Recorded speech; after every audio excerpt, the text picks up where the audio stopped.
Hi, 大家好。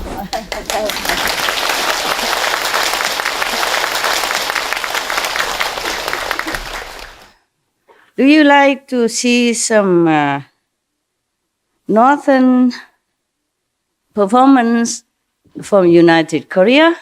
Yes. 多少 yes 举手。Shake hand, right hand. Okay, good. Then I will invite them to come. They're from Pyongyang, okay? The dancing artist from Pyongyang. Pyongyang? You know Pyongyang? Do I have to tell you where? Here is Korea. Okay? Seoul, Taiwan, Korea, Taiwan, Southern China Sea, Taiwan, Korea, Seoul, Pyongyang. Because the dancing artist troupe, Pyongyang troupe, they wrote me a letter. Yeah. They say they are very touched that I like them, that I'm concerned about Korea. So they wanted to come to perform for me, free of charge. They even say that, free of charge. Yeah, normally very expensive to invite them, They say free of charge. Oh, I never had anybody offer free of charge before. It's me always offer free of charge. So I was thinking maybe they should come on the Korean Peace Day, huh? Yeah. You don't have time to come anyway, so we, Taiwanese, we enjoy. 3 more weeks. 3 more weeks. Whoever can stay, you're welcome, okay, huh? They'll be very happy to come. Free of charge. Imagine that. Very famous troupe from Pyongyang. Want to offer me free of charge. The whole troupe, the whole group. A lot of people. Yeah. Very kind people, eh? And we will see them, if you stay. If not, we only, the Taiwanese, enjoy everything. Ourselves. Today, there was a joke on SMTV, no? The mother come in and say, you have to go to school now. He said, I don't want to go to school. Why do I have to go to school? He said, because you are a teacher. I felt the same sometimes. Why do I have to come here? Yeah. Thank you. Yeah. Yeah.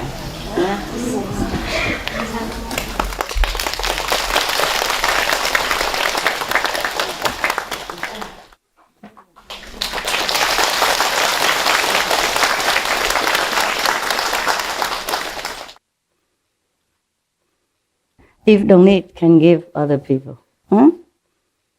If don't need, can give to other nuns and monks who need. Many monks and nuns need, but we cannot take care of everyone. I cannot.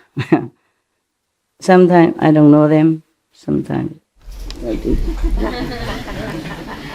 Oh, Mao 也来了啊！那个先生毛先生也来了，大家好吗？好久不见了啊！Okay, very good. By the way, is all the food okay? Yes. Really? Yes. Wow. Good? Not politely, tell me. Delicious? Okay. Brown rice? Oh, just brown rice? Vegan chicken? Stew? Salad? Fruit? Guava fruit? What else? Soup? Tofu? Pumpkin soup? If you're happy, it's good. Very happy. Salad also if for the raw people. If you need something special, you have to order in advance, okay? Because we don't live very near the city. It takes some time to arrange, to arrange people to go, arrange to buy, arrange to come back and arrange to prepare for you. As the best is before you come, you already order, Say, okay, I'm special. Especially raw. I'm very, very raw. I cannot be cooked. OK， 好了，今天更多人师兄你也来了 ，Indonesia， 你怎么看起来一模一样呢？我看到你已经30年以前了，是不是啊？哎呀，你看他了啊？有没有人认识？只有我认识他。30年左右了，以前呢，我第一次看到他，是他请师傅去印尼嘛，And now he look just the same. I mean, same age, just more pinky. Such a healthy boy. 还在做那个电影的生意吗？没了，退休了。OK. Before he owned cinema theater. Yeah, when I first saw him, some 30 years ago. Look at him, my God. How old are you now? 40? Yeah, he looked like 40, 50, huh? But it cannot be, right? Can I ask you, how old are you? 83. 83? 站起来给大家看看。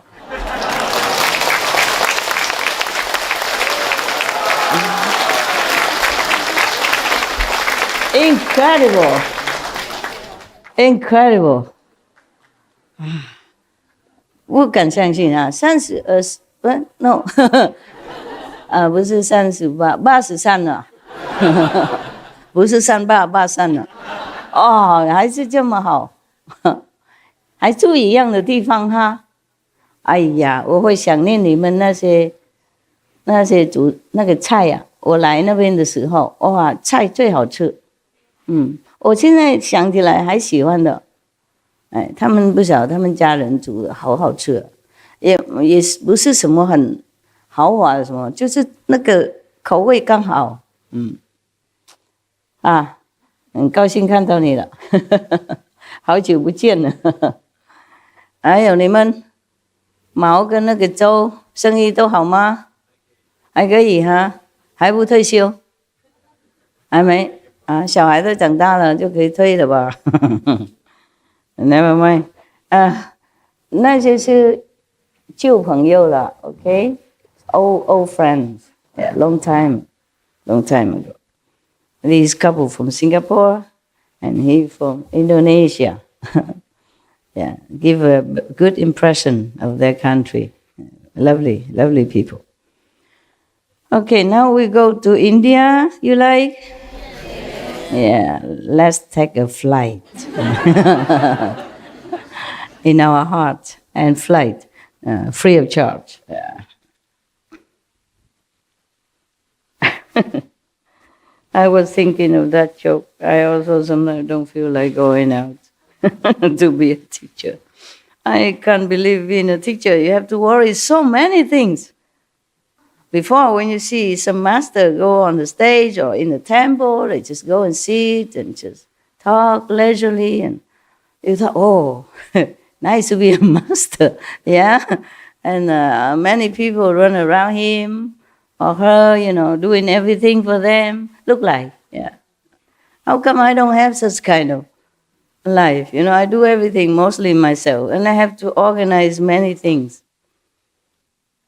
Of course, people are doing it, but I still need to organize, give instruction, where to repair, what to do, etc., and have to be on top of it. Like how many people can come now, or we have to be in Sihu. We have to organize buses, you see what I'm saying, and all that stuff, and have to organize over there too. A lot of things. Even this seems small thing, but all day just small things, nothing else. Yeah, and my dogs also. Sometimes change assistant, and the dog got sick, and until I check it out, they're already sick.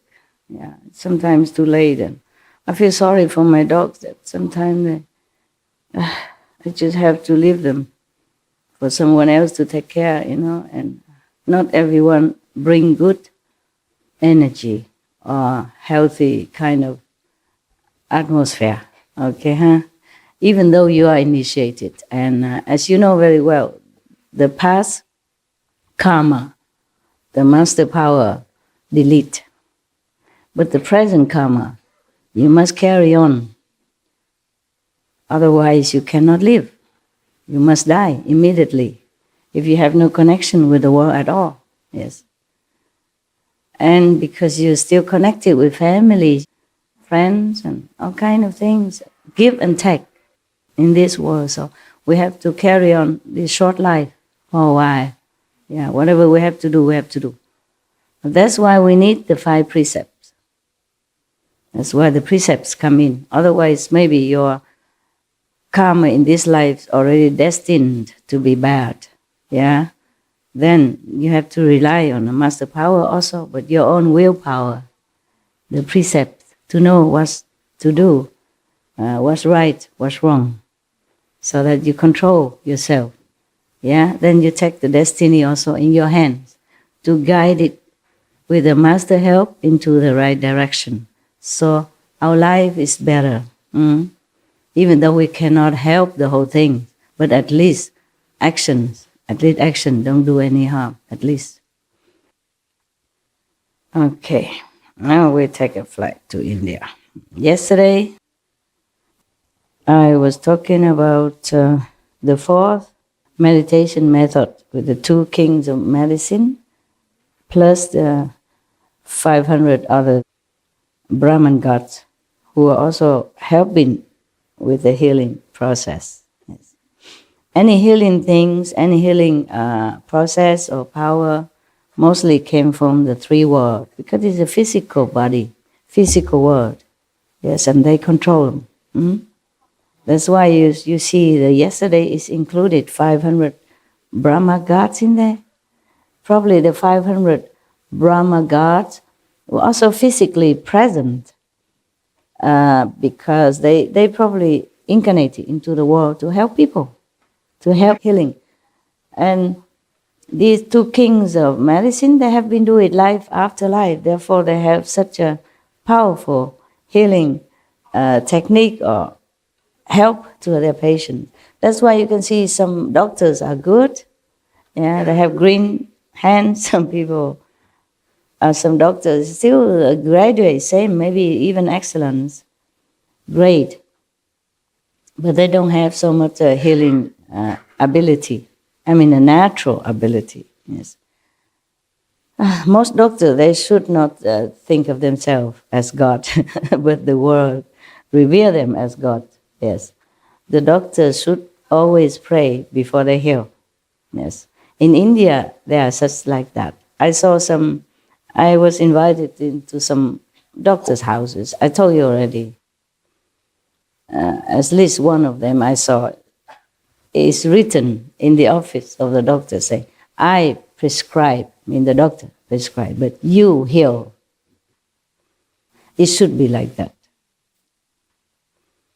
And remember the story I told you about the Indian boy who wanted to marry me? Yes. Just one first glance. Jeez, that was fast. I thought the Western style of life is faster, but the Indian, they are fast. Yeah. He was very good looking, yeah, young. I was much older than him, he didn't know. Yeah. But maybe I didn't look that old, yeah. Long hair, shining hair. Mm-hmm. Beautiful, walk alone with a white bunjab. I think very eye-catching. He's on the horses, I'm walking. Most Indians, they have money, they ride on the horses. Because in the Himalaya trails, we don't have any other vehicles with the machine. Not even motorcycle. In some area, very short distance, maybe, but otherwise it's just climbing and a rocky mountain and small path.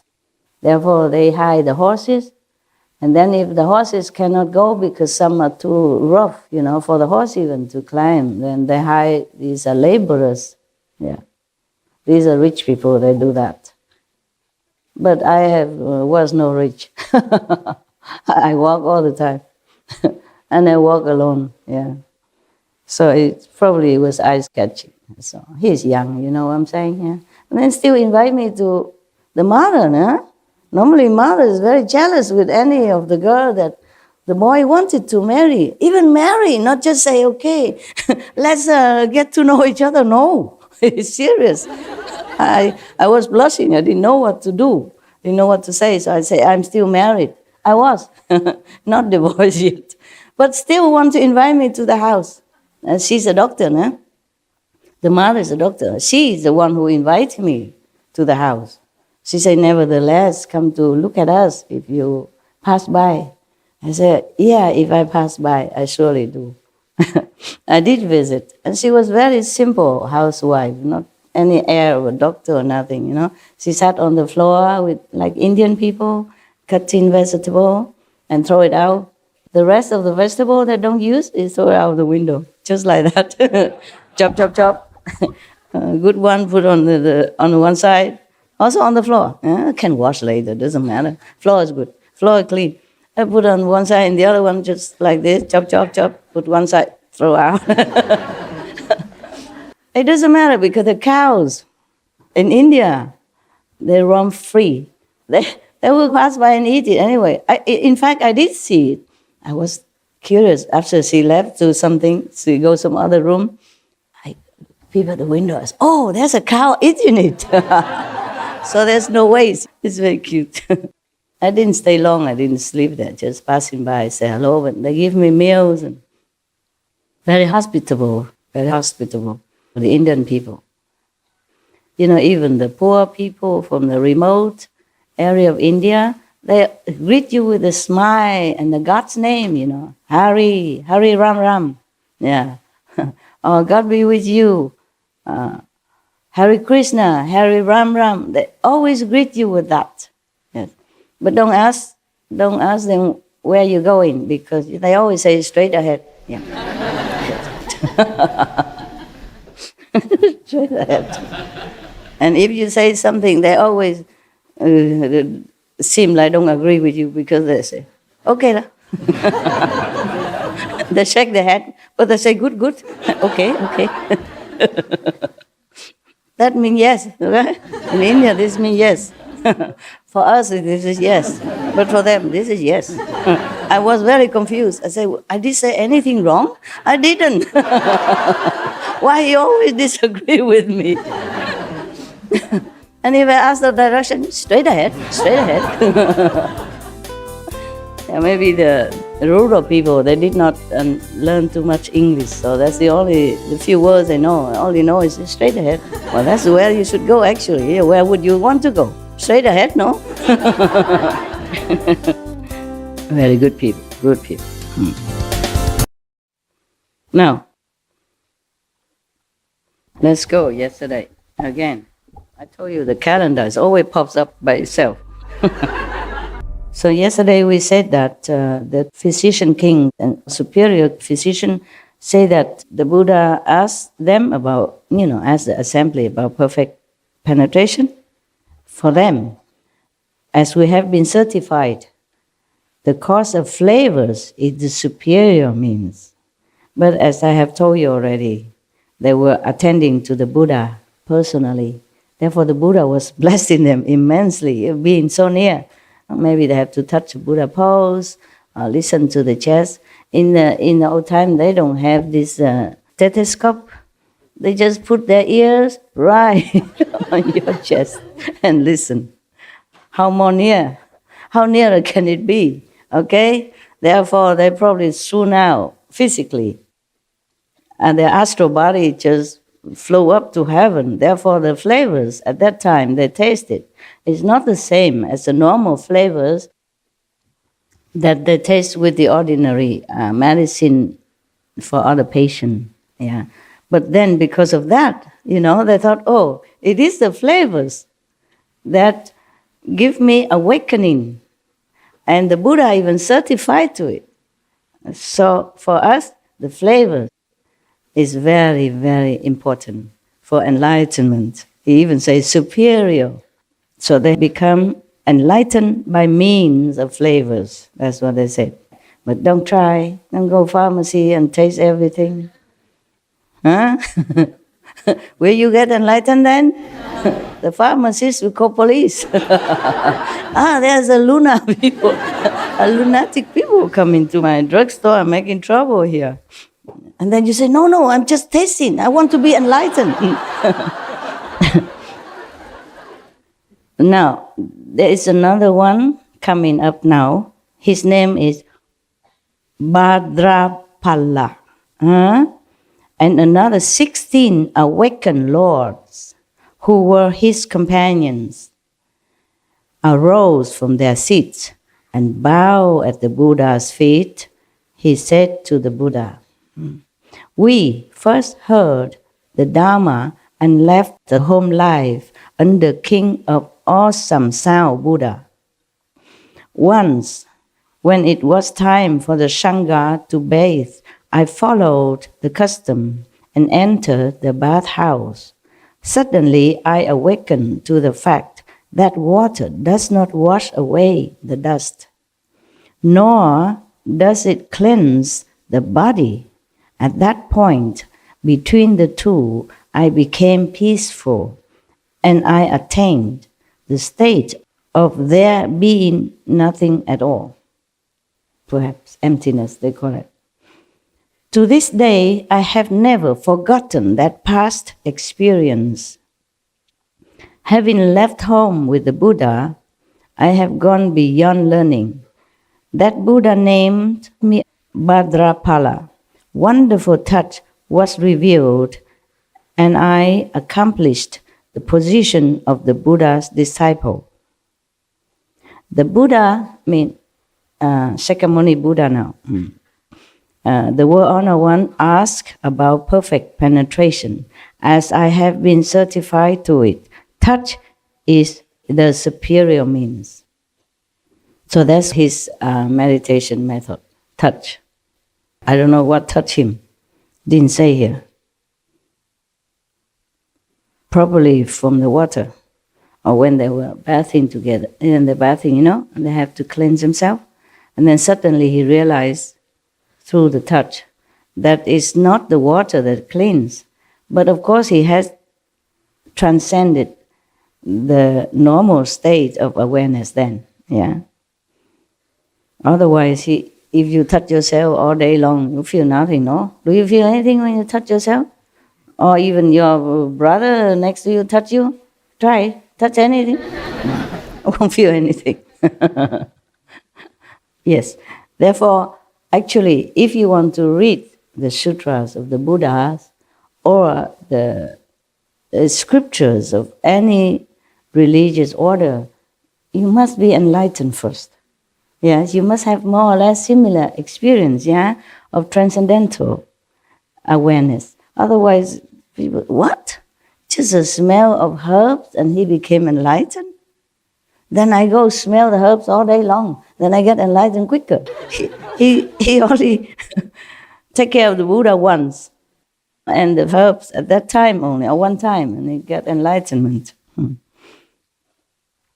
this one is a touch. Did you see that anybody touch him here? He went to the bathhouse also. Suddenly I awakened to the fact that water does not wash away the dust, nor does it cleanse the body. Okay, between the two, he entered the state of not because of the water or not because of the touch, and then he realized that if he's in the bathhouse, I'm sure he was scrubbing himself, trying to cleanse himself, and that's how he became enlightened. So he thought it was the touch of the body, of the sensation that he awakened. It's not. It's just like everything else before us. So now we know. So that's another one, number 5, huh? We still have 15 or something to go. Now, this another Buddha great disciple. Mahakashyapa. He will be one of Buddha's successor later on. And you should know that. Even though it doesn't mention here, okay? But I read elsewhere. It's different. So Mahakashyapa is one of Buddha's great disciple. And then another nun called Purple Golden Light Bhikkhuni. I explained to you yesterday already. Bhikkhuni means nun, but fully precepted nun. Bhikkhu is fully precepted, 250 precepts. Yes. If a novice, then we don't call them Bhikkhuni. Yeah, we call them maybe Samini, Sami or Samini. Yeah, Sami means a young boy, a new novice to come to become prepared to be a monk. It takes some time. And then Samini is a woman, lady nun. Yeah, but not yet fully ordained. Yeah. These are all Bhikkhu and Bhikkhuni. Yeah, okay. I was also. I'm supposed to be Bhikkhuni, but don't look at me, don't question. I'm not that kind of Bhikkhuni. Sorry. Sorry to disappoint you. Maybe inside, the heart. But people don't look at inside, they mostly look at outside. They say, what? What? You say you are a nun? Oh, forget it. If you are a nun, then I'm a monk. Anybody would say that. Okay, never mind. It's just the way it arranged with the Maya, so that some people have to be screened out to begin with. Okay? I'm not allowed to just take in anybody the way I want. So the clothes is some kind of a screening filter. It's just like you have a screen door, screen window, filter out the small mosquitoes. This kind of screening, the screen door. Might as well, yeah. Because even some people already came and still cannot distinguish. Not to talk about people who did not even want to come because of the screen. Mosquitoes don't come because of the screen anyway. So, Mahakashyapa and Purple Golden Light Bhikkhuni and others, maybe some more, probably practicing the same method. Therefore, they all came together to tell the Buddha what they did or what they do. So they all arose from their seats, bowed at the Buddha's feet, and said to the Buddha, "In the past Kalpa, in this region, I drew near to the Buddha named Sun Moon Lamp, who was then in the world. I heard Dhamma from him and cultivated and studied with him. After that Buddha's extinction, I made offerings to his sarira and lit lamps to continue his light." Do you know what sarira is? No? Okay, I tell you. When some saintly people die, or in case this Buddha, any Buddha die, they will burn his body as a custom in India. And then whatever left over, solid substance, they will put it in a stupa. They build like a small temple and put the sarira in there. Yeah. Sarira means the leftover from the Buddha's cremation. Or saintly people mostly call it sarira. Okay? Most of the Buddha's sarira has become very beautiful. It's not like ordinary people after burned, not much left, or just ash, or just some little crumbs of bones. Buddha's body condensed into some kind of jewel, 7 color of jewel. You know, it's like, imagine it's, okay, do you know moonstone? Yeah. You know crystal? Yes. It is so clear between the moonstone and the crystal. Some clearer, some not. And it's about this big. bigger than my thumb. 2 thumbs together, about this big, okay? And round, and very beautiful color. People would put it in this kind of small stupa, they call it. Yeah. It's like a mini shrine. And mostly it's like triangle, yeah, and decorated, carved, sculpted beautifully outside. And inside they put the sharira. It's a relic. A relic, yes, relic, that's correct. Yes. You Indian? Nepal. Nepal, similar, that's why they know a lot about it. All right then. So these 2 groups, the Bhadrapala group and other 16 retinue people, and also this group of Mahakassapa and Purple Golden Light Bhikshuni and others, they are retinues. They normally have their group, like he's a group leader. They have practiced already in the past, as you can hear that already, yeah? Are you okay? Your eyes are red. You didn't sleep well? No, I'm fine. I'm just very happy. You were happy and you cried? Oh, why are you crying? Pure tears of joy. Truthfully, I'm so happy. We are all so blessed. You're happy. So happy, blessed, spoiled. We love you so much. Of and course, we're really I'm grateful. your babysitter. I sit here. And you feel safe, and of course somebody take care of you. But you go beyond what's necessary, Master. And I can't hear you at all. What? you go beyond what's necessary, Master. And it's just really so Beyond touching. the duty, you mean? Yes. So I mean, this is my like now. duty. Yeah. All right. Thank you. Thank you.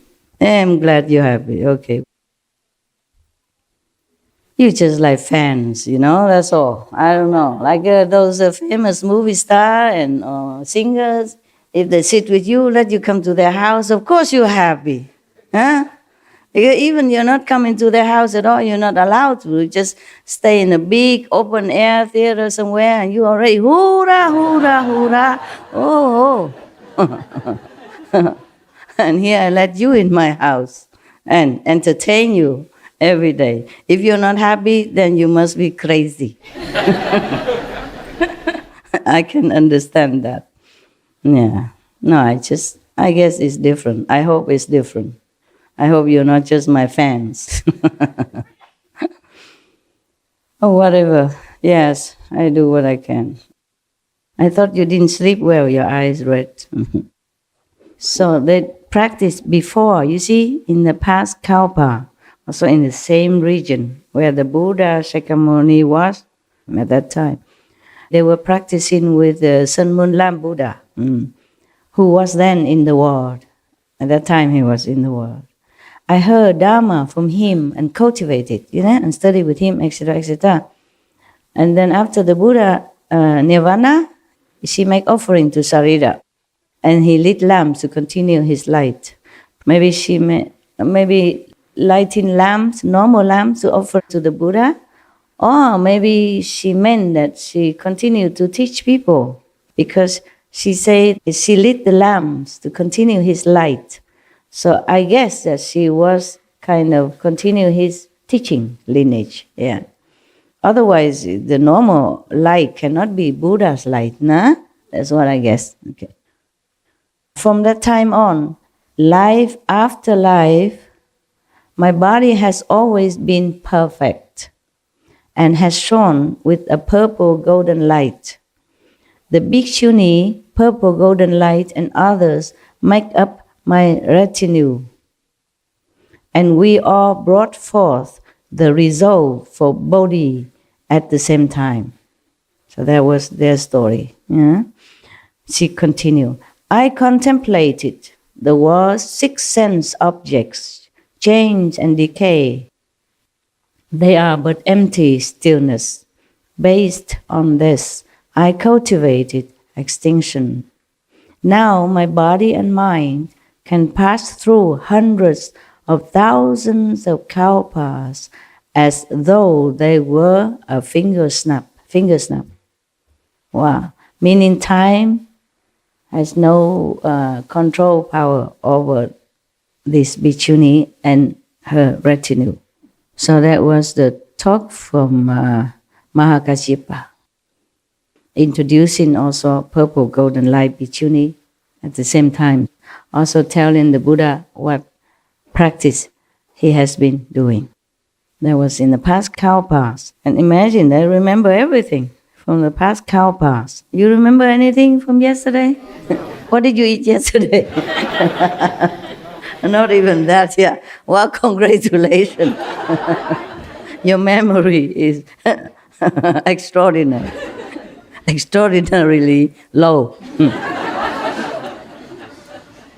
So that's what they do, you see? So based on the emptiness of mental constructs, I accomplished a hardship. The world honor one says in the Shakyamuni Buddha, because they stop from one Buddha to another, so I have to tell you which Buddha that they were saying. Before there was his past Buddha, master, and now he talked about Shakyamuni Buddha. So the world honor one says that I am foremost in Dutta practices. Wonderful Dharma brought me awakening and understanding, and I extinguish all outflows. The Buddha asked about perfect penetration as I have been certified to it. Mental constructs are the superior means. What is mental constructs? Anybody can explain to me? Philosophy? He's been telling you all this and now you don't even know what mental constructs are. What then? No? Don't know? Oh, okay. You pretend again. Make trouble for me. Then I don't have to explain. Just no mental constructs. That's what it is. Actually, because they have nothing to do with us anymore. No? We could also read through to see how many methods the Buddhas, monks and nuns have been practicing all that time. He said that he contemplated the world's six sense objects, that they change and they decay, so they are just empty. Based on that, you see, he cultivated extinction. So now his body and mind can pass through hundreds of thousands of kalpas as though they were a finger snap. Don't know. What if I say I also don't know? Okay? What? What does that mean? He's using his intellect, his mental power to observe the sixth sense. You see that we know. Touch, smell, taste. What else? What else? Okay. So he's using his intellectual power, mental power to analyze that. And it's also a kind of contemplation, concentration. Thus, he became enlightened. People use different faculty to be enlightened, okay? Yes. Even sometimes practice the same method. Therefore, people has different experiences inside. Just like you, brother and sister, I teach you one method, but some of you have different experiences. Some, have experience outside, obviously, or some benefit of some kind, and some go inside, see different worlds, different dimensions, etc. So this is what he did in order to get enlightenment. Therefore he said to the Buddha, mental constructs are the superior means, because he think or the sixth sense object would be deteriorated someday or another, but the mental capacity would still remain. Therefore he said that his body and mind is belonging to the mental domain, so he say he still have it, and his mind can pass through hundreds of thousands of kalpa. as if with a finger snap. All right. So he thinks if you use the mental power, the mind power, then you can be enlightened. Just be more observant, more concentrating, using the mind. Our method don't use the mind, except just to repeat some protective kind of phrases. Yeah, that's we have to use. Otherwise, it's not the mind that we use to observe or to analyze anything. You see, he did observe the six sense objects, and then he see that they are not permanent, not lasting. It's just the mind. Even the six sense object, he observed that they all come, go, but his mind is still alert, still can see that. That means he thinks he used the mind to see things, to know things. So now is another one. His name is Aniruddha, another monk. Arose from his seat, bowed at the Buddha's feet, and said to the Buddha, "When I first left home, I was fond of sleeping all the time." It sounds familiar to me. He doesn't know I have more than just one. Join the club, brother. Yeah, if he's born at this time, he'd be happy, that he's not a lonely sleeper. Nah? He can just sit here and feel in his element, Poor thing. He's born too early, no. If he's born at this time, he'd be so happy.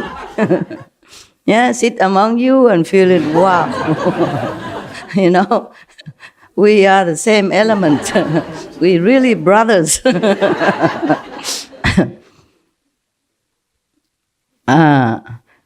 thirst-come one scolded me. Well, I didn't. At least the Buddha is more strict. You see that? So if you blame me for being too strict, well, I'm only the disciples of the Buddha in strictness. Yeah. The thirst-come one scolded me and said, "I was no better than an animal, oh God." The Buddha is really, really stern, And I thought the Buddha never scold anybody. Well, he did actually. He did scold. The sutra I read that he did scold his son. Yeah. His son was as children, he was so young, little boy. And he said his young stomach cannot bear one meal a day. And he said that he is meditating too long, he cannot bear, etc., etc. The Buddha scolded him. Say that, you see this, I remember something like, you are the son of the Buddha. And it's like something worthwhile, yeah? But if you see the basin that I used to wash my feet with, can people use the feet washing basin to eat or to put something more valuable in it? So the Buddha meant that if he is not trying hard, he will be just like a useless, common, not much worth utensil. Something like that. But here he says you're like an animal. Ooh. Wow. I didn't know the Buddha can be so strict. I forgot this. Yeah, at one time, I read somewhere else. So, Buddha story. One bhikkhuni, addicted to garlic. She also always go to the lay person's house and ask for some garlic. One day the lay person don't have any garlic in the house. So he told her that she can go to his field and take some by herself, because he was probably busy or something. And she went there and took a lot or something. And from then on, the Buddha said, whoever eat garlic will go to hell. Just to eat garlic. Probably he was angry because she damaged the field of a lay disciple, which being a bhikkhuni, you should not. Yeah, and you should not be so addicted to something that you have to be so dependent and became so less dignified. Buddha probably was angry and saying, don't eat garlic, but she still sneakily going and doing that and damaging people's property. I would also be very angry. Yeah, because that is not a representative of enlightenment. Yeah? All right. So, go back to this monk, Aniruddha. When I heard the Buddha scolding, I wept and upbraided myself. For 7 days, I did not sleep, and I lost the sight in both my eyes. He tried too hard to open his eyes. Probably maybe put a toothpick or something, keep it open or in front of the light so that he don't sleep. Yeah. This go to extreme, typical disciple. Huh? When I say I want a banana, they bring me every day a lot. Even the whole village cannot finish it. Yeah. And one time they bring me these Vietnamese, they call it chả or something like that. These Vietnamese ham, the whitish color, outside green, they wrap with banana, yeah, and it's round like a ham, like this. Or this round, or this tall, and they cut into small pieces. And one day they give it to me, some slice. Oh, good love loves that. Yes, I give it all to him. I'm not really very fond of anything, not much. Nowadays, not much. So good love ate them all. Yum yum. Next day, I gave double portion. Yesterday, same stuff. And good love is not there anymore, so I returned the same portion, the same amount.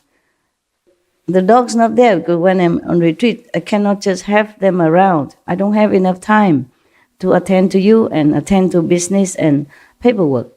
So no good love around, so I return the same. I never told them. Sometimes the good love likes something, a lot. And if it's gone, then next day I get a lot. And the next day is next day, Even good love fed up. So the Buddha blamed him for sleeping too much.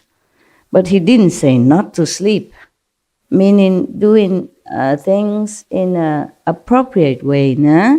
Yeah, middle way, no? Then he just took it too seriously. 7 days don't sleep until his eyes are blind. Terrible. Many things like that happen here also.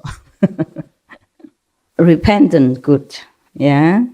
Being aware of your own shortcomings, good. But no need to punish yourself when there's not necessary. Huh? Just tell me what the problem is, okay? So now he said that he did not sleep for 7 days and lost the sight in both of his eyes. The World Honored One taught me the Vajra Samadhi of the delightful seeing, which illumines and is bright.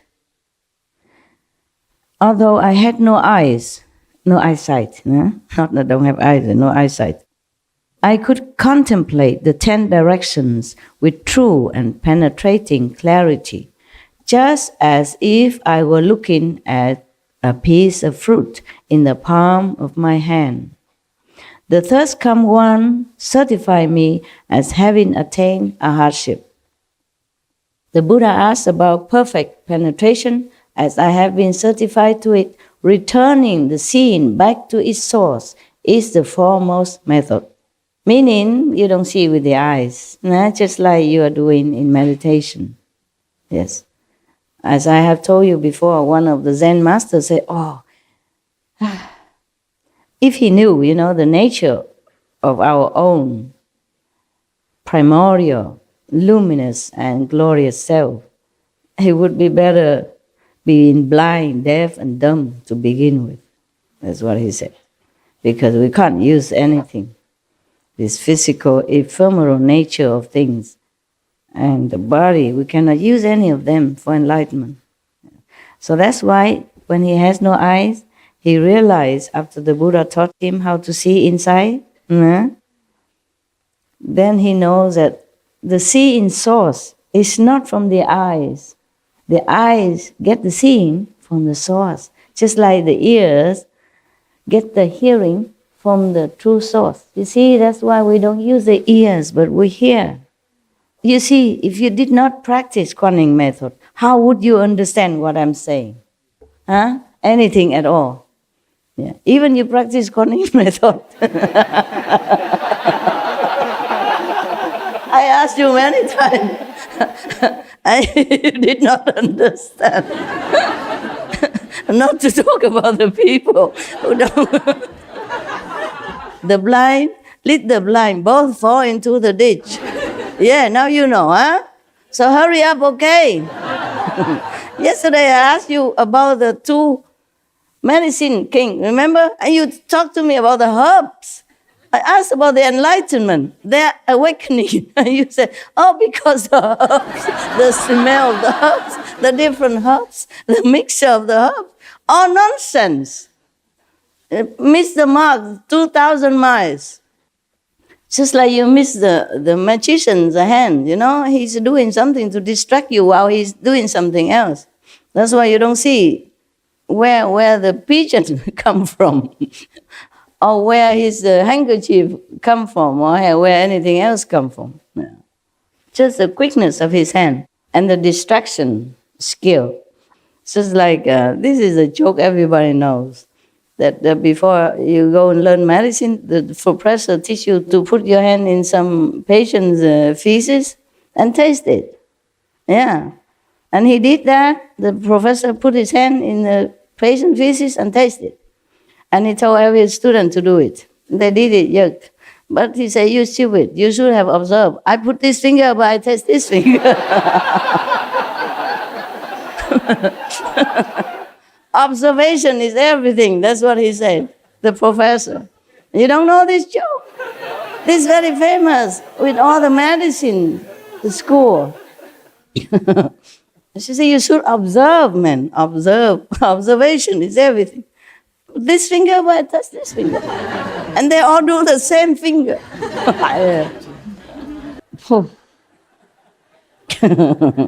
You can laugh at people's expenses, but how about you guys?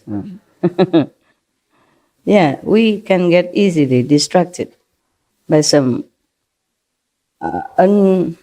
unimportant factors or unimportant movement or some unimportant object, and we do the wrong thing, yeah? And think the wrong thing. All right, so we continue. Yeah, returning the seeing back to its source is the foremost method. But seeing only, yeah? Not yet the Kuan Yin method. Most masters, they don't teach you everything. Or maybe that master only specify in that seeing. Most people nowadays, or most maybe master or Zen teacher, they only do the seeing. Only do the meditation seeing, concentration, or breathe, yeah? Something like that. Or observing the body, something like that. Or observing the natural of the impurity of the body, yeah. And then until you see only skeletons in front of you, something like that, yeah. But very rarely teach Kuan Yin method. Very rarely, yes. Only some like we know, you know, like Sakyamuni Buddha. Those famous masters, all the time up to now, all teach Kuan Yin method. If you read carefully, you see. Even Milarepa also, yes. Milarepa master also teach Kuan Yin method. That's why before the master give him initiation, he know nothing. He just build bricks and, you know, houses, and then get scolded every day and beaten up even until bleeding. And the wife of his master, Mapa's master, must help him to put some ointments on his back. Yeah, he has such a heavy karma because he killed so many people using magic. Using magic is already a no-no. Using magic to kill the whole village is even the greatest no-no of any time. So his master has to painfully cleanse it that way first before he can be empty, pure enough to receive the great teaching. Nowadays, some masters are very compassionate, just teach you without checking you anything. So if you met such, some Indians master like that, should really appreciate. I'm not talking about me or anything, just in general, okay? General. His master has many disciples, main disciples, who can transmit the Kuan Yin method, like Kuan Yin messenger nowadays. So Milarepa sneakily went to one of his chief disciples who can give initiation and asked for initiation. He faked that the master sent him. So his chief disciple believed that and gave him initiation. Nothing happened. No light, no hearing, nothing. So the chief disciple was wondering, could it be that our master did not allow this? That's why he did not get the experience. So later they found out that he cheated. Get more beaten from master, more house to build. I think it was his wife, the master wife, sent him there. Said, okay, you go there. Yeah, don't get beaten anymore. Go there and ask that disciple, say, I say so, or something. Nothing happened. Yeah, his time is not come yet, okay? He's not ready. He's not worthy.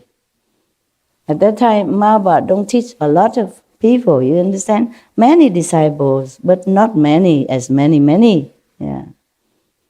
Not all masters are empowered to teach many disciples. And not all masters came to teach many disciples. And not all masters take enough power with them to teach the large assembly. Some people teach only a few, like Bodhidharma. Yeah. Not like he not powerful, but at that time he can only use so much power to teach a handful of disciples, 5 of them, and maybe some other sub-disciples. Buddha teach many thousands, yeah, but at that time he could teach more. He has more power. It's just that communication, transportation is not as good as nowadays. Buddha has to walk every day. Yeah. So now there is another monk coming up now. Kusdra Pantaka arose from his seat, bowed at the Buddha's feet, and said to the Buddha first, I am deficient in the ability to memorize and do not have much innate intelligence.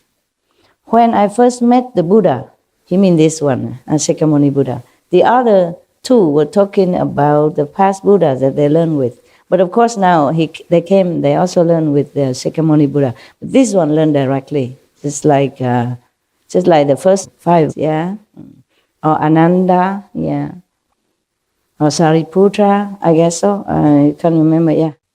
Nowadays we take everything for granted, but that is a miracle, you know. That's also one of the miracle power. 100 years ago we didn't have it. When I was a teenager, we don't have it.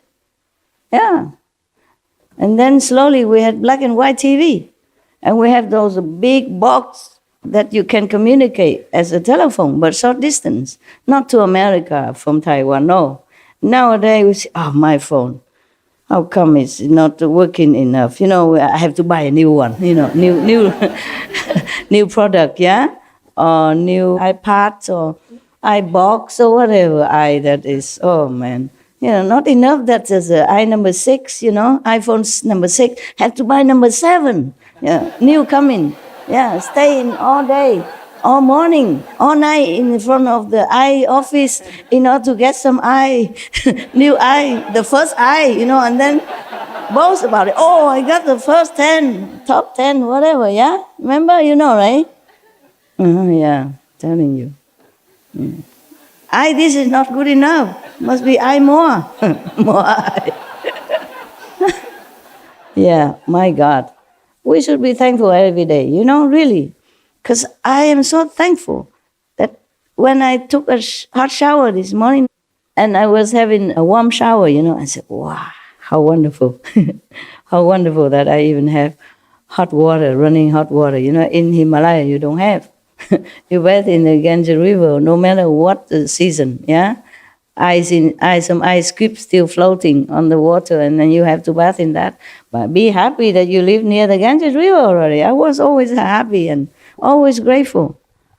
Because some monks and some practitioners, they live far away from the Ganges River.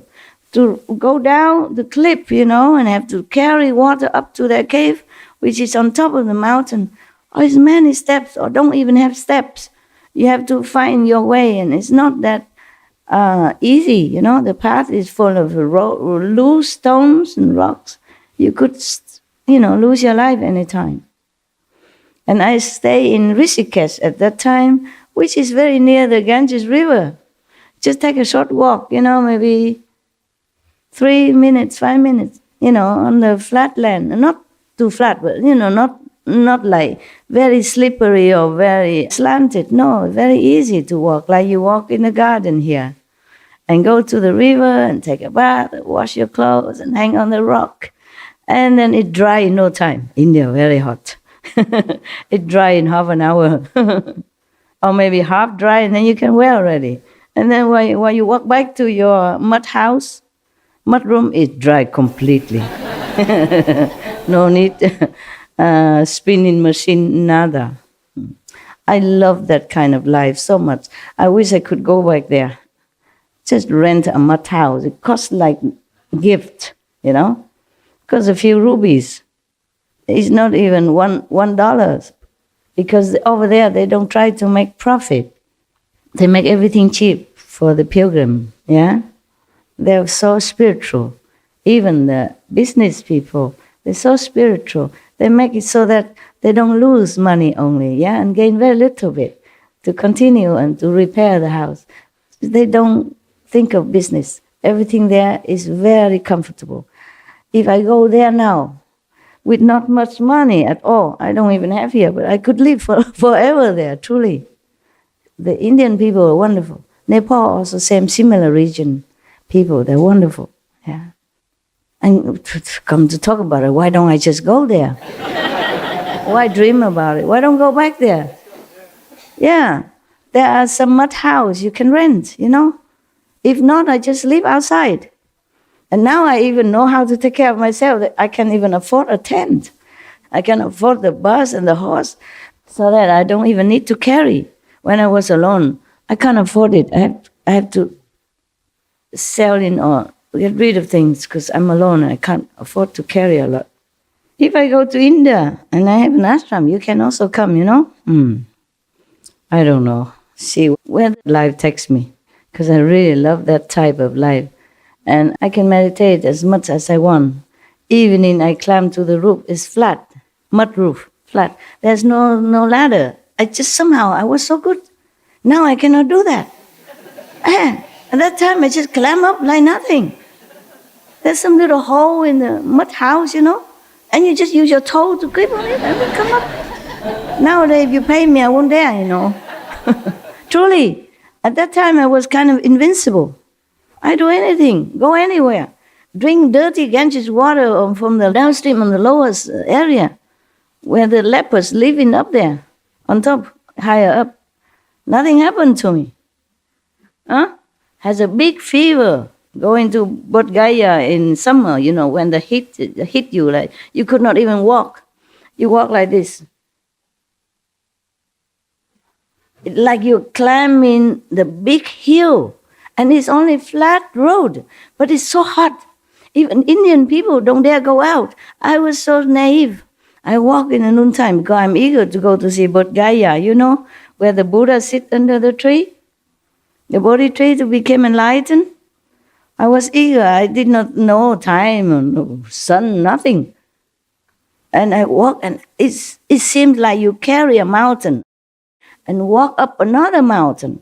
And the big typhoon were blowing you down. That heavy. Oh, I just walked like crawling, like this. Truly like this. Very, very effortful. And then I got a sunstroke. Got sick. After I seen the Bodhi tree, fine, I go back. But somehow there is a little temple. And they give me congee, rice congee and winker tofu. And I recover. And then I go to see another garden where the Buddha preached. I got another stroke again. I get a stroke. And then somehow, before I collapsed, I landed right in front of a temple again, Buddhist temple. And one of the Lama there, he's a Lama, but he is purely vegetarian. And he cooked me vegetarian food and take care of me until I recover. He put me in a bed and cover me with it like something with a net, but the structure, cover me like this. He touched my forehead and said, "Oh, big fever. Yeah, big fever." He talked some Chinese. Big fever. He didn't say high fever. Big fever. Oh. And then he cooked for me vegetarian. I said, "Is all this vegetarian?" He said, "Yes, I'm vegetarian myself."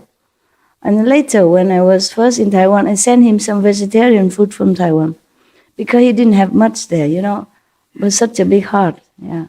In front of us, I don't know what is a deer park garden or something, I forgot. Or Varanasi, something. Yeah, I forgot. There was a temple. I just landed up in some temple like that. When I really needed, I had no more strength left. Just collapsed, in front. So they took me in and take care.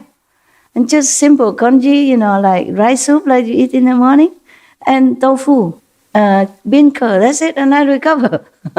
I say, "How did you know how to cook rice soup?" He said, "My master taught me, if somebody's sick, you don't give rice, you give rice soup." Yeah. His master is a Taiwanese, a monk, Taiwanese monk, and he's vegetarian, of course. Yeah. Yeah, it's so many. It's miracle all the time, yeah? It's no problem, no big deal. I was so eager at anything for enlightenment, so I just go here and there, do anything without considering me as a very fragile young woman. Yeah. But God takes care of everything. Like a book we said, no? God takes care of everything. He did truly take care of me. So this is Kusdra Pantaka talking, yeah? When he first met the Buddha, he said, "I heard the Dhamma and left the home life. But when I tried to remember one line of a verse by the third come one, I went through 100 days, remembering the first part and forgetting the last, or remembering the last and forgetting the first." He has no memory faculty, not very sharp. He tried very hard to remember what the Buddha said. Yes.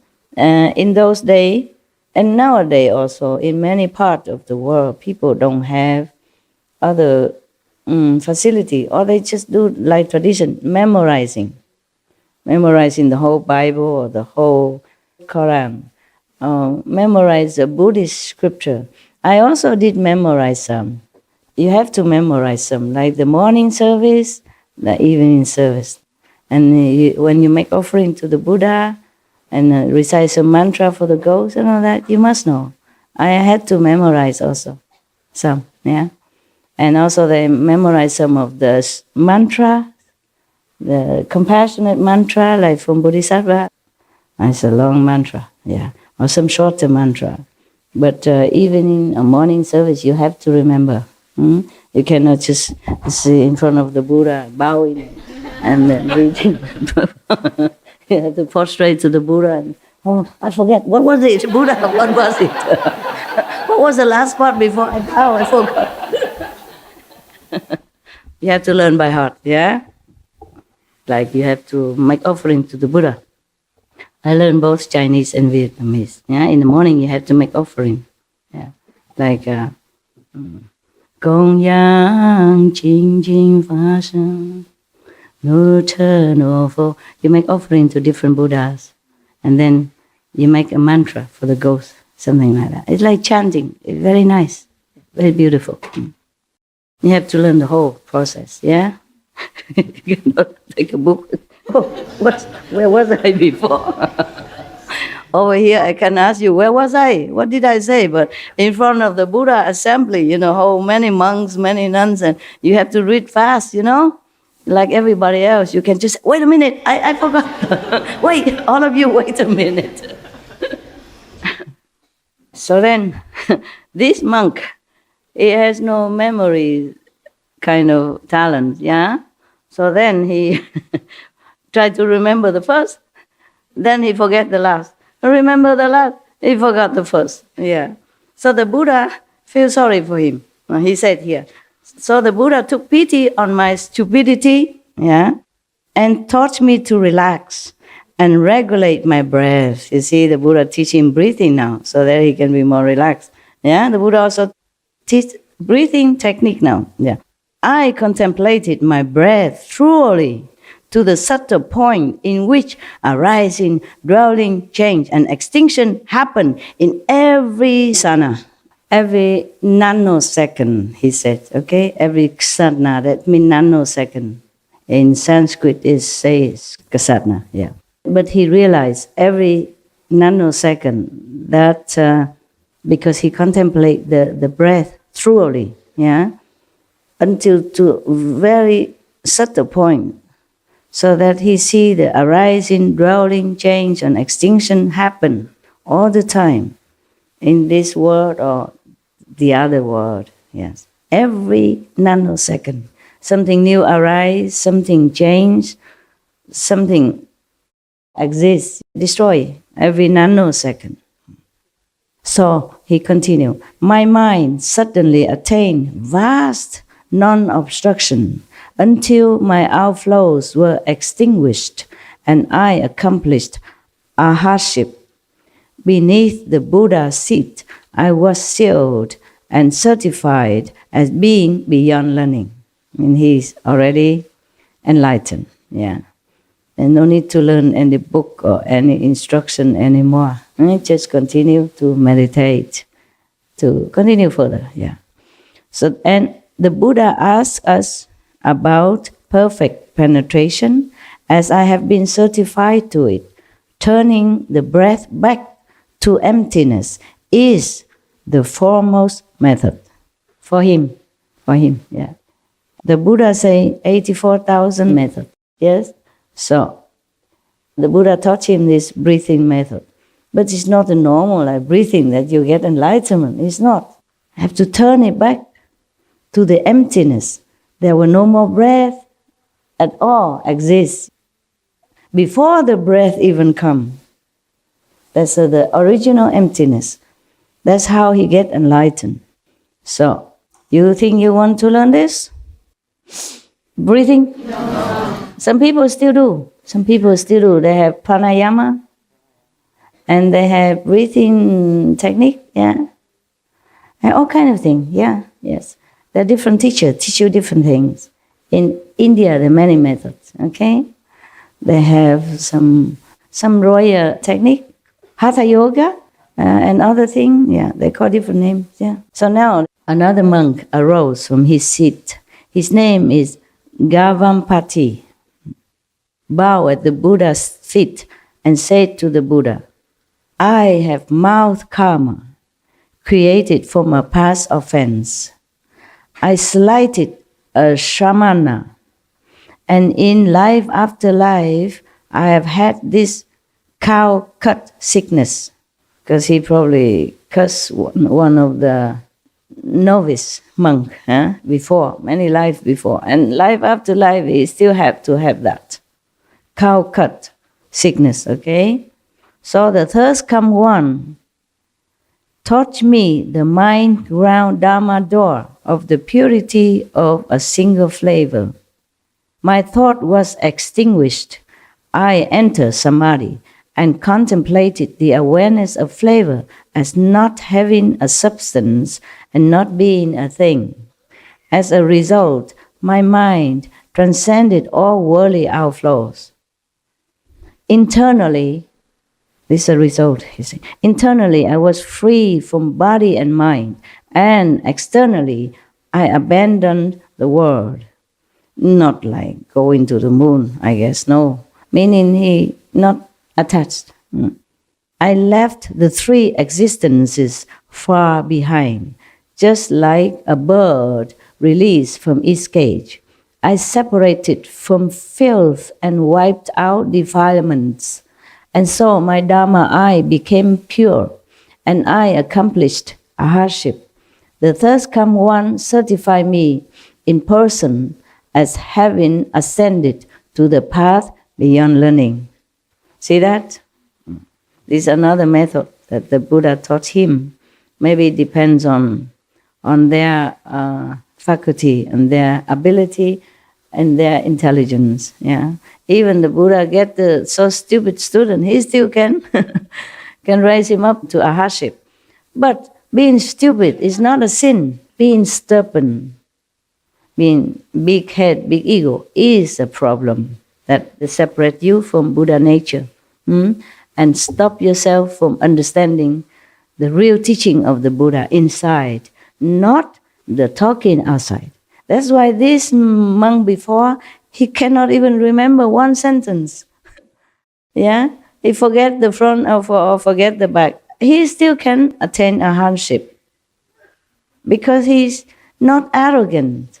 That is the point. You see, he has no ego to obstruct him. Ego is the worst enemy that we can have as a practitioner. Just too much fixation on the outer, phenomena and allurement, and then forgot to go inside. Or too much proud of small attainment or small success, physically or emotionally or spiritually. This is all very detrimental to our spiritual progress. It's the ego make it like that, make you attached to this and that, make you feel proud of this and that, which is absolutely nothing. It's dust compared to the real thing, compared to your real purpose in life, to meditate, okay? Like if your husband spoil you or love you so much and you become kind of spoiled brat, and in going outside you also became like that, demanding, and proud, arrogant. Or your wife is spoiling you, then you also became stubborn, too much ego, thinking, oh yeah, I'm wonderful, I'm the best, I'm somebody. It is okay for self-confidence, but not overstep the boundary between self-confidence and arrogance. Then you'll be fine. You have to know, check yourself, whether or not you are obstructing yourself. This is really, really, really detrimental for your spiritual progress. You go nowhere, carrying around the ego like a baby, like a precious thing. Just let it go, okay? We are nobody. We are nothing, really.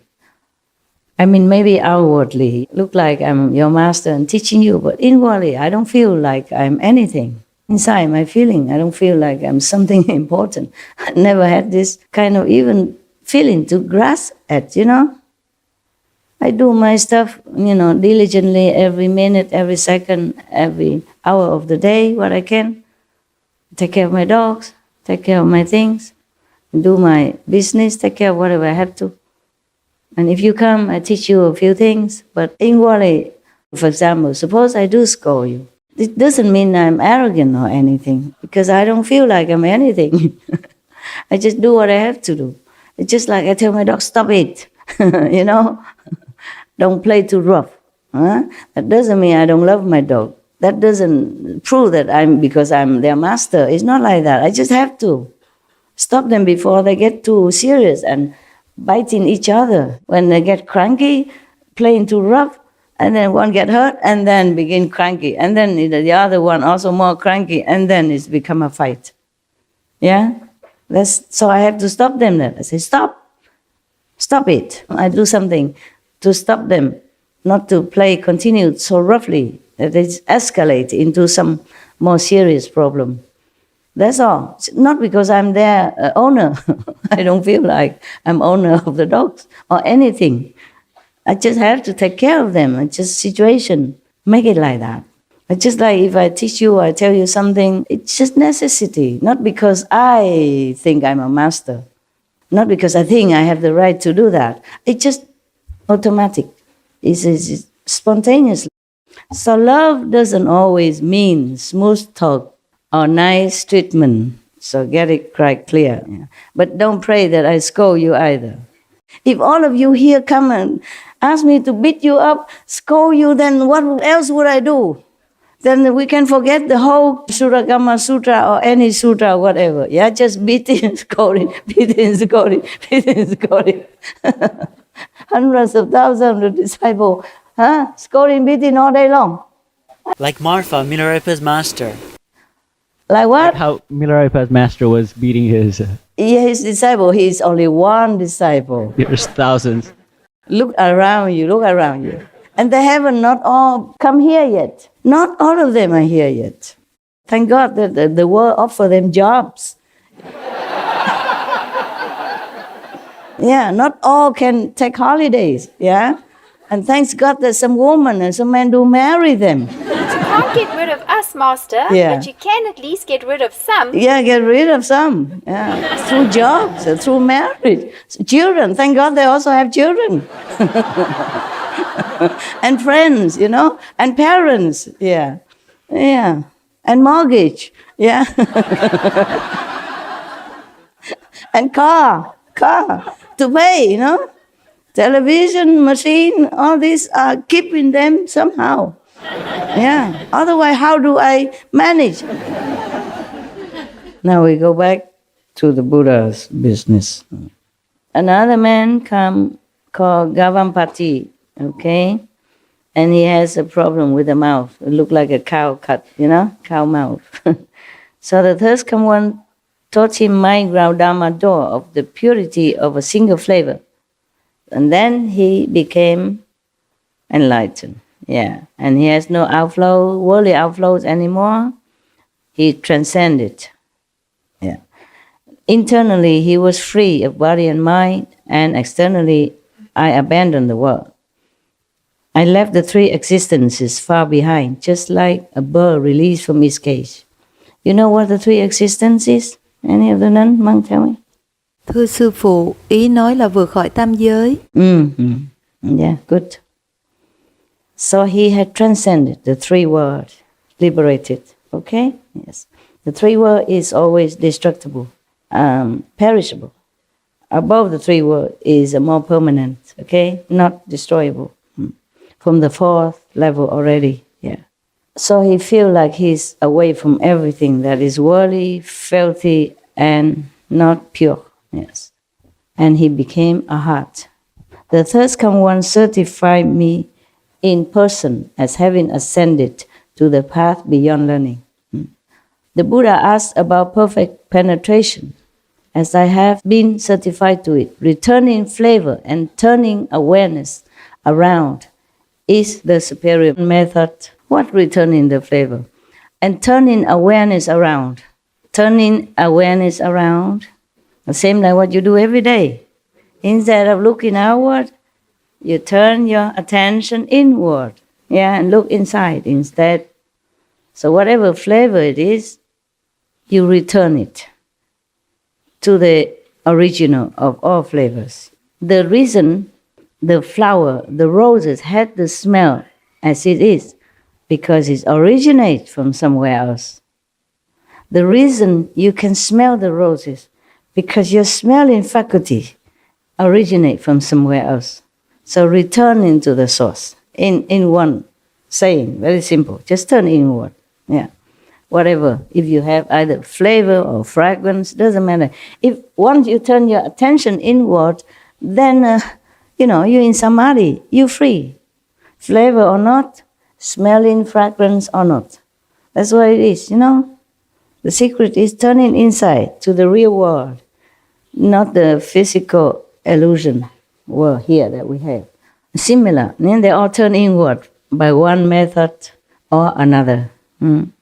It's just that you wait and see why we have to practice Kuan Yin method, okay? The punchline is still coming, yeah?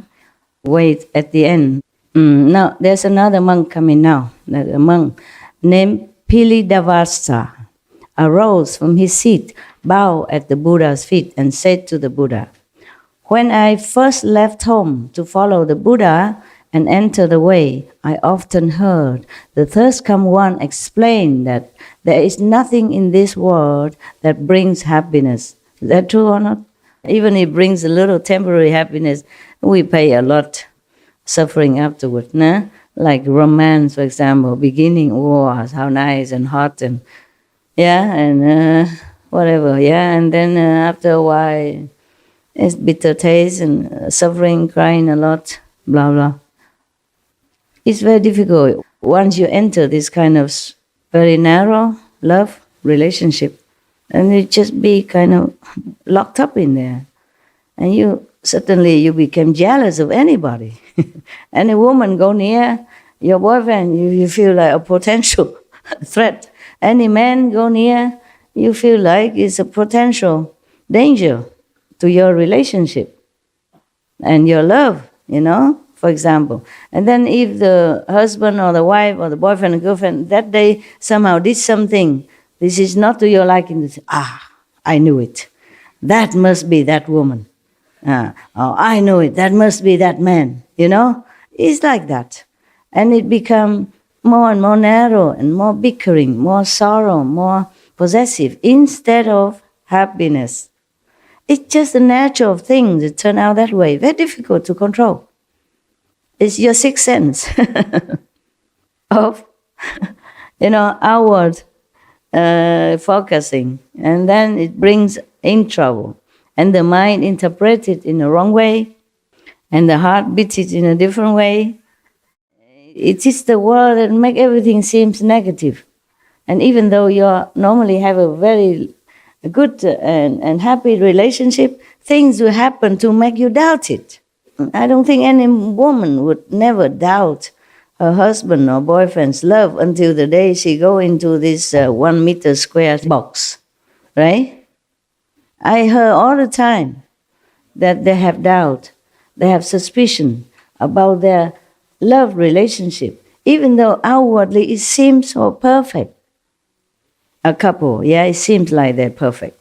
But there's never, always, spotlessly, no suspicion. Yeah. And then because of suspicion, it breeds another suspicion. And then you watch your partner. Instead of loving him or her, you're watching him. You analyze it. You observe it. Oh, this is with negative thinking and expectation. And boom, it might come as you expect it. And then you say, I knew it. I knew it would happen. And now it comes. You see, I told you, I knew it. And then the more you told him or her, the more it happened. And nobody likes to stay in a bickering relationship. And then they have excuse to go. And then they start another, you start another, and another war begin in different positions, different places, with different rival. Tell you, that's why the Buddha left home. He had 500 women, he should know. 500 concubines, he should know.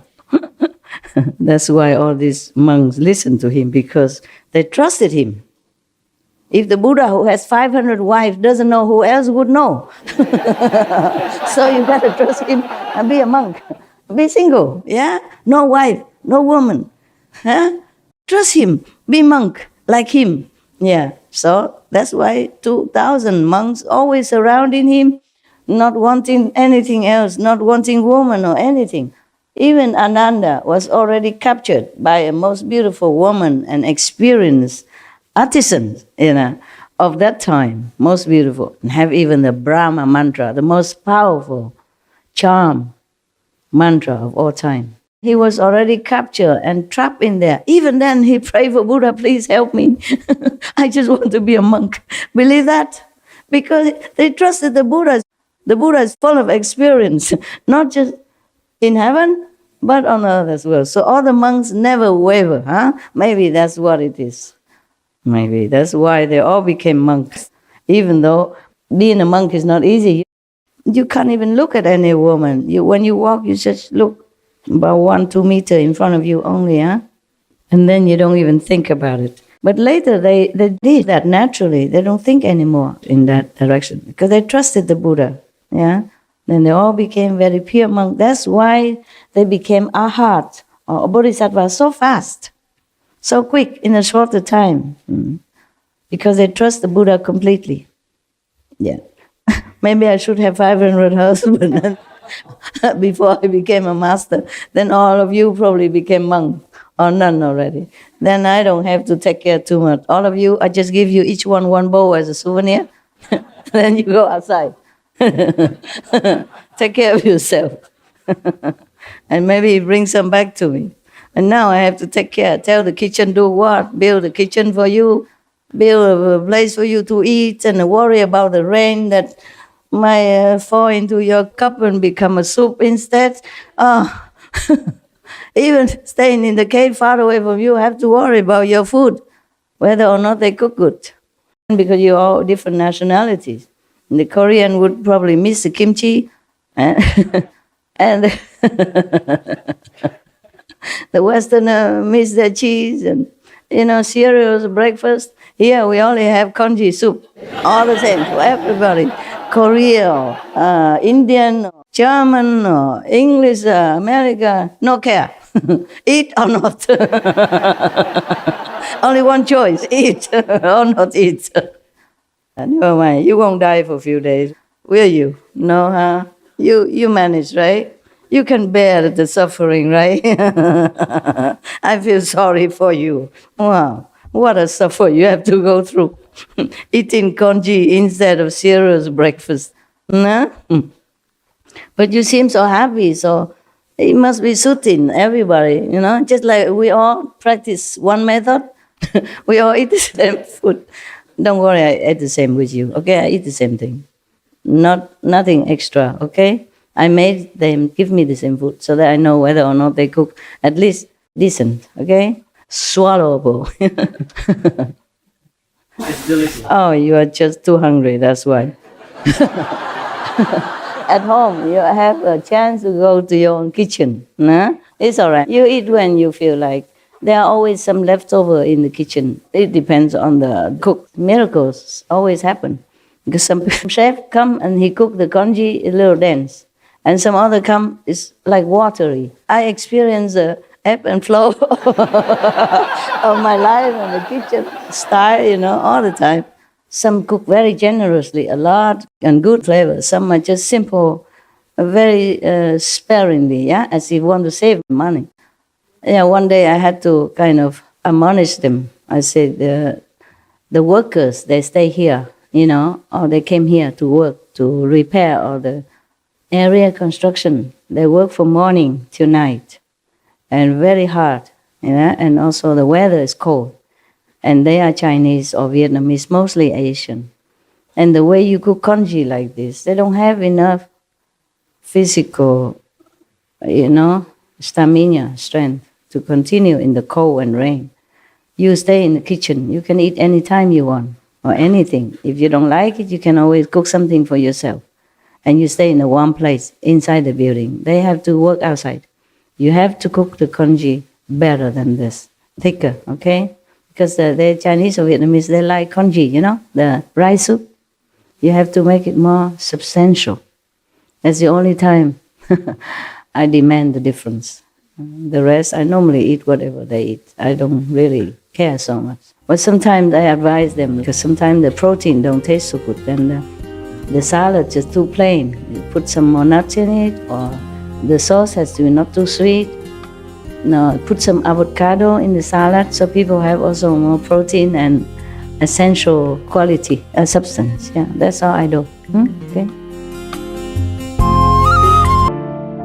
So this monk, his name is Pilindavasta, arose and bowed at the Buddha and said, "When I first left home to follow the Buddha," meaning Shakyamuni Buddha, if they don't mention anything else, meaning that present Buddha at that time, "I entered the way. I often heard the thirst-come one explain that there is nothing in this world that brings happiness. Once, when I was begging in the city, I was reflecting on this Dhamma door," meaning this method of the Buddha teaching. Dhamma door, it means a method.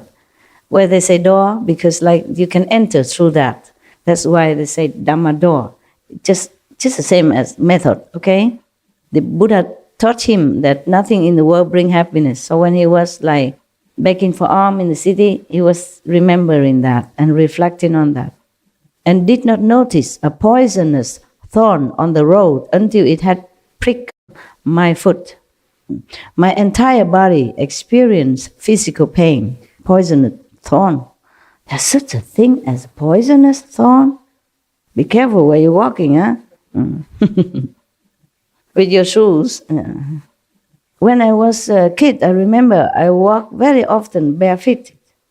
Yeah, and now I just remember that. How did I do that even? I walked to school barefoot, I walked back barefoot, about 1 kilometer. And I walked mostly around the village from one place to another, barefooted. Yeah, I remember that. And nowadays, I see my dogs walk around without shoes. You can't wear shoes on dogs all the time. And I feel sorry for them already. And then I saw TV, animals, they walk in the forest without shoes. Of course, they don't have shoes. And I said, how do they do that? Won't they hurt themselves? You know, by some thorn or something. Won't we feel hurt on the rough surface? I even feel like that. But now I remember. Now I talk to you because of the thorn, I remember. Yeah, sometimes some thorn also prick my feet. Huh? And kids, you're invincible. You just look at it, you try to pick it out if you can. If not, you ask some of your buddy, try to use. On the road, in the tropical, you always have some thorn, like a cactus thorn, or some bushes will have thorn. When they dry, or something break it, it's on the road, and it prick you, it pin inside. If it's not broken, you can just pull it out, If it's broken inside, it's a problem. But don't worry, I always have solution. There's the thorn that is dropped from the tree, that tree have other thorns. So I pluck one and use that to dig a hole in where the thorn is and pick it out. Yeah. If I cannot do it because of the special area, I cannot, then I ask my friend. We are very expert because we all walk barefoot and we all have thorn. Now and then to prick our feet. No? We are kids. Kids are the most wonderful time. We are invincible. Yeah? We fear nothing. We know nothing. And we stop at nothing. Yeah, I climb trees, and, float on the ocean. Yeah, I did. On the back. Just lay on the water. Floating. Yeah, and just enjoy the sun until my face burned. Could not even touch on it. Until all the body, becomes so black and burned and red. And you come home, you cannot even touch the sheet. Nothing can come on your body.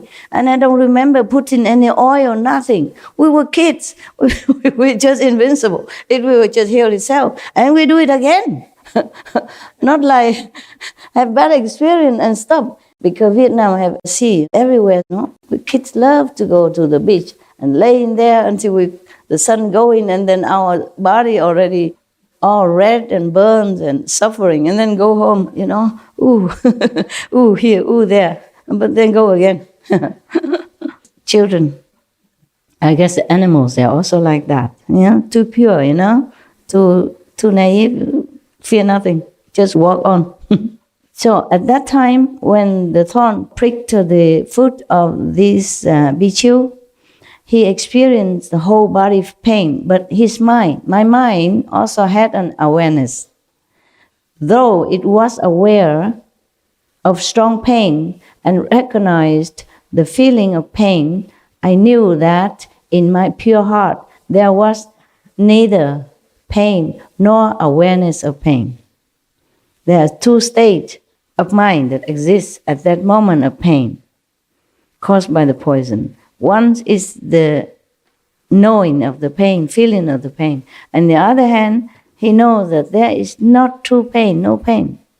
Because normally when you have pain, you would just focus on the pain and you say, yeah, and then you cannot bear it and you try to, do this and that to take care of your pain or to try to ease your pain, but you don't have another awareness that nothing happened.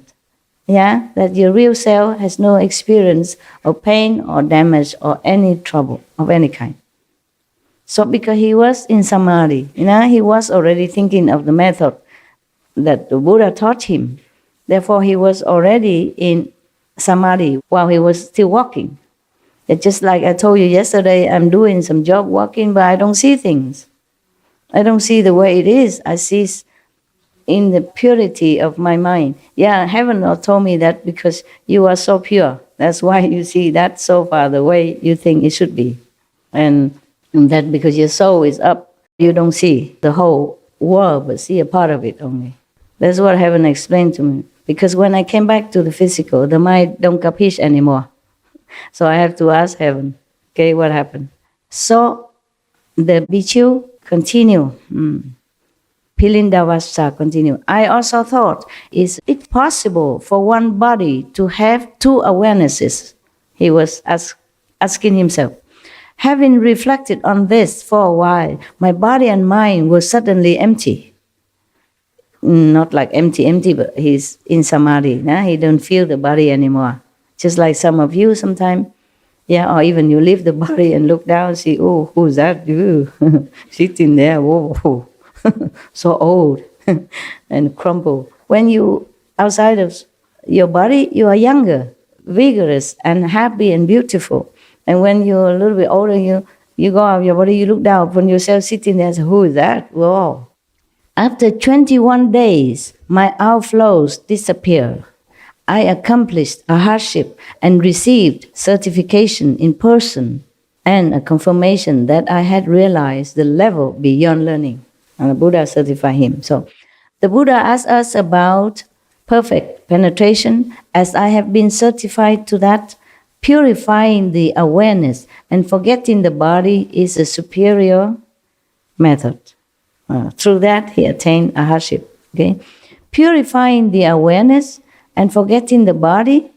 Can you do that? No. Maybe he don't feel this every day, but he attained to the ultimate of this goal, and then he can return to it on any time he wants. It's not like every day he go find a thorn, prick the body, fit himself just to see if the pain cause him this awareness again. It's just like some of the monks before, they have the awareness of secretive and pervasive at the same time. This monk also experienced the pain, but no pain at the same time. Well, this you must have. Even I have. Sometimes I have trouble or sorrow, but on one hand I know there is nothing can affect me. Very clear. As clear as the nose that I see on the chocolate face. Like that, your chocolate brother. It's very clear like that. On one hand, you are feeling sorry with the situation, or with someone, or with the world. But on the other hand, very clear that nothing happens really. Understand what I'm saying? Yes. All right, I hope. But you do experience that. Yeah, you do know that. It's just you forget or you didn't pay attention. Pay attention to your progress, okay? So that you know that you progress. And that encourages you to continue. That knowing that you go the right path. That's all. Not because we try to collect experience like medals or like trophies, okay? We should know where we are and where we're going. The calendar. Super. Iron woman, right?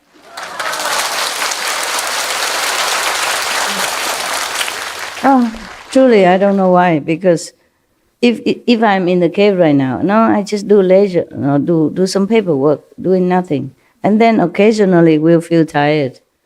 Cannot talk like this. Cannot imagine. Just before I come here, I couldn't imagine I go out and talk for 3 hours. I was thinking, Master, can I make it? I talk to myself just like you do, Can you make it? Oh, because you still have to work, you have to go to school. And then it's just going, And I don't have anything special, more than you had. I just have one bowl of this, the rice soup. And what else did I have? Yeah, it was this bean curd tofu. This you cannot eat a lot, it's very salty. Because I don't have appetite. Only that thing can make me be able to swallow the soup. I know if I'm out here, I don't know how many hours until I come back. Yeah? So that was the breakfast, And then a little bit curry, that you had. That's it. Nothing else. And a little bite of this guava. A bite about this big. This big. You know why? Because I had to bite it first and then I give it to the ghost. Otherwise I cannot eat it. That's all. I eat something so that I can take some out for the ghost outside. Hungry ghosts, yeah. Otherwise, I was also very lazy to eat. Didn't want to eat. I didn't want to do anything. And I thought I could not make it today, the coming out and talk. But then I did. Hours long, non-stop. Can't believe that. The next one. The next one name is Subhuti. Subhuti arose from his seat, bowed at the Buddha's feet and said to the Buddha, "From distant kalpas until now, my mind has been unobstructed. I remember as many of my past lives as there are sands in the Ganges River." Can you tell me how much that is? Countless. Cannot, yeah. Ganges River sand, who can even count it, yeah? So he has even been in different lives, so kalpa, as many as Ganges River. Imagine how many lifetimes you have passed through and doing the same thing. He has also doing the same thing, like other monks and nuns before saying, we have been practicing this and that in kalpas. So, from the beginning, not that they have to reincarnate. They reincarnate on earth or physical universe for some different reason. They want to help sentient beings, yeah? That's why. And kalpas after kalpas, like the Ganges River sand, doing all this tirelessly. Imagine how compassionate these saints people are, the Buddhas are. And we just do a little bit physical work. I'm tired. Can't. Don't want. I'm so tired. Don't want. Don't want to do it. I need to sleep. Wait until you pass your life, then you can sleep all the time. It's coming soon, don't worry about it, sooner than we think. I just blink my eyes more or less and I'm already 30 years more than when I first begin. It seems like only a number, but it's etched in your body and make a real difference, yeah? So now this Bodhisattva Subhuti, feeling like from the beginning in my mother's womb, he even know that. You can see it past life. I knew emptiness and tranquility already when he was a fetus, to the extent that the 10 directions became empty and I caused living beings to be certified to the nature of emptiness. Wow, powerful. Yeah, in the womb already can certify people aware of the illusion of existence, yeah, emptiness. Having received the First Come One's revelation that the enlightened nature is true emptiness, that the nature of emptiness is perfect and bright, I attain a hardship and suddenly enter into the First Come One sea of magnificent, bright emptiness. With knowledge and views identical with the Buddha, I was certified as being beyond learning. In the liberation of the nature of emptiness, I am unsurpassed. The Buddha asked about perfect penetration. As I have been certified to it, all appearances enter into nothingness. Nothingness and what becomes nothingness both disappear. Turning phenomena back to the void is the foremost method. What mean the void and what mean emptiness? They're the same, okay? They are the same. Void or emptiness is the same. But not emptiness as the emptiness like you all leave this room and the room become just void of anything. It's not like that. Because he said here that the enlightened nature is true emptiness. That the nature of emptiness is perfect and bright. This is when you contact with the light, when you see the true nature of enlightenment, that's the light, which you see sometimes, thanks to the diligence practice. So, turning phenomena back to the void is the foremost method, because he could penetrate all phenomena that turn back to nothingness. And then even the turning back phenomena and the emptiness itself will both disappear. And nothingness will disappear. In the beginning, it's nothing. And then from nothing, spring phenomena and material, physical existence. And even then, he can turn it all back into beginning of nothingness. But then, even the appearance that enter into nothingness and the nothingness itself will disappear also. Then he became truly enlightened. So he said that turning phenomena back to the void is the foremost method for him. Yeah.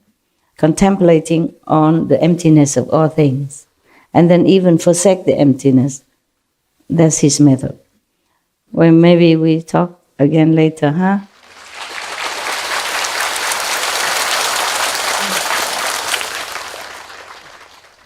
So, Sariputra will be the next. Huh? I mark it here. When you hear the name Kuan Yin Bodhisattva, then you know the calendar is almost end, because she has a big calendar. So we have 15 more. We had 10 already. 25 Bodhisattva will tell you different methods of cultivation. I don't blame you if you leave me. You have too much choice. Spoiled with choices. Okay. Monday, breathing. Tuesday, flavor. Wednesday, emptiness. Thursday, void. And Friday, touch. Saturday, Sixth sense. the sixth sense. And Sunday, take a rest, right? Even God have a holiday on. Take a rest on Sunday. Okay. Lucky God. Yeah? I don't have a break on Sunday.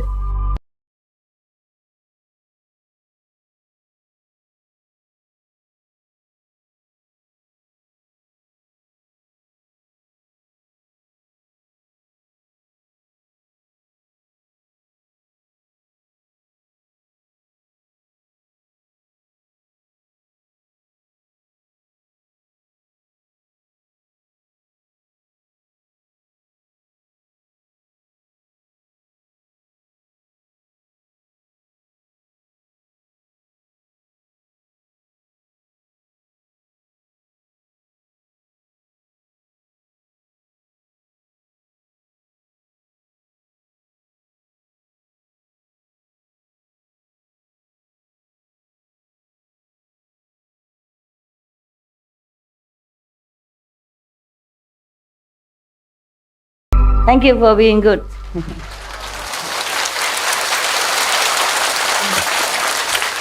For being attentive. Yeah. Apparently, at least. Yeah. So lucky to be that one. Okay, bye-bye.